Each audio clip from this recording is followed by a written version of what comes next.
हरे कृष्णा। मेरे प्यारे सभी सज्जन बंधुओं माताओं, आपको सादर प्रणाम। आप सभी स्वस्थ रहिए और भगवान के नाम में मस्त रहिए, क्योंकि संपूर्ण सृष्टि में आनंद का जो स्रोत है वो भगवान ही है। अगर हम इस आनंद की प्राप्ति किसी भी पदार्थ के द्वारा करना चाहते हैं तो हमसे बड़ा मूर्ख कोई नहीं है, क्योंकि किसी भी पदार्थ में आनंद है ही नहीं।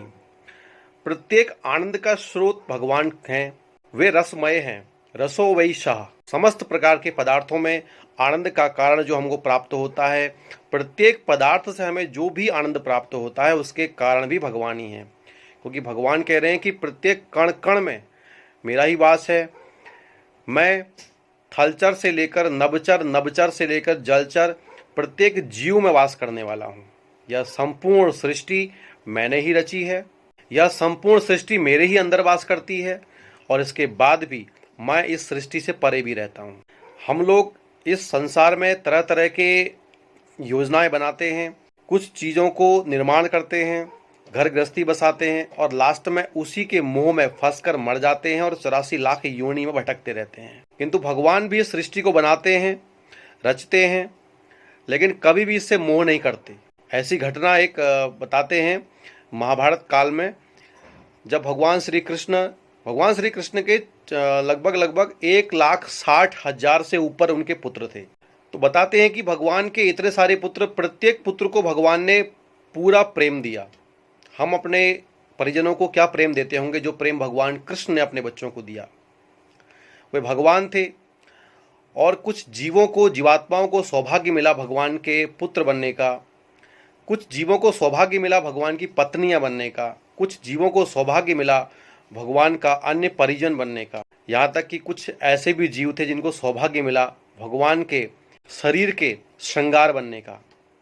भगवान के शरीर के श्रृंगार भी जीव तत्व में होते हैं, वे कोई सामान्य लकड़ी पत्थर नहीं होते या रत्न भी नहीं होते, वे सब जीव तत्व होते हैं।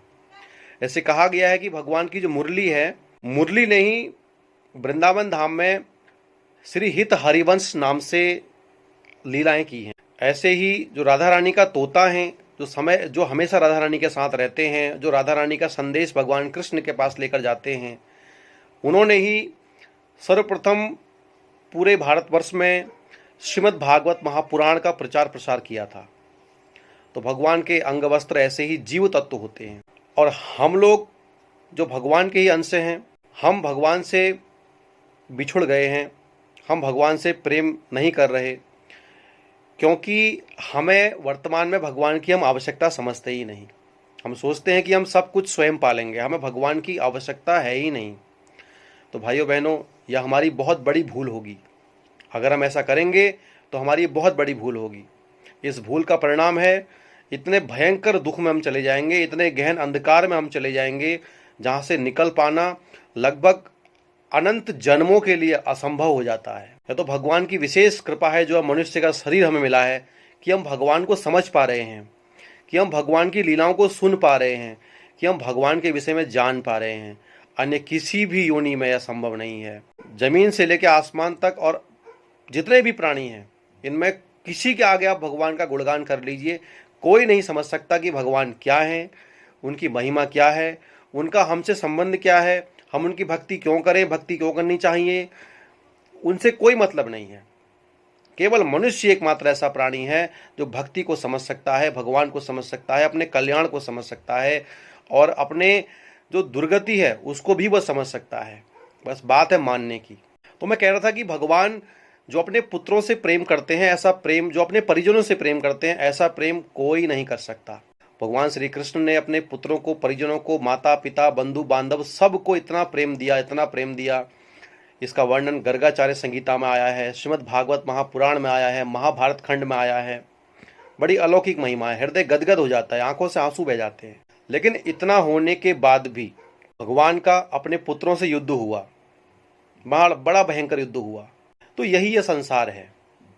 हम इस संसार के पदार्थों में जब सुख ढूंढने जाते हैं तो पक्का नहीं है कि हमें यहाँ से सुख ही मिलेगा।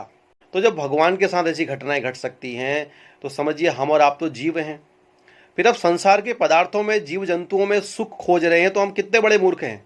जबकि भगवान कह रहे हैं कि परम ब्रह्म परम धामम पवित्रम परम भवान, मेरा धाम है वो परम धाम है, परम पवित्र है, परम शुद्ध है, और उससे बड़ा कोई धाम नहीं। मेरे धाम में न सूर्यो न शशांको न पावक। मेरा धाम न वायु के द्वारा संचालित है, न सूर्य के द्वारा प्रकाशमान है, न वहाँ किसी प्रकार की अग्नि का ताप है। वह पूर्ण दिव्य है, पूर्ण आनंदमय है, अलौकिक है, चिन्मय है। वहाँ आहार, निद्रा, भय और मैथुन, ये 4 प्रकार के दुख नहीं सताते। आहार, पेट की बार बार गर्मी जो कहती है खाना लाओ खाना लाओ, ये परेशान नहीं करता। निद्रा, कोई काम करने की इच्छा है, थोड़ी देर में नींद आ जाती है, ये भी परेशान नहीं होती। भय, किसी प्रकार का भय नहीं है। और मैथुन, स्त्री भोग कर लिया, उसके बाद फिर बार बार मन में वही कामना उठती है कि स्त्री भोग, तो यह भी समस्या नहीं है। तो हमें उस धाम में जाने के लिए भगवान से निरंतर प्रार्थना करनी चाहिए कि भगवान हमें अपने धाम में वास प्रदान करें, ये संसार के कष्टों से मुक्त करें। इसके लिए हम निरंतर भगवान का ध्यान करें, उनका नाम जपें। उनका नाम जपना सबसे उत्कृष्ट विधि है। तो उम्मीद है कि आप सब लोग भगवान का नाम जपेंगे। हरे कृष्ण कृष्ण कृष्ण हरे हरे, हरे राम राम राम हरे हरे।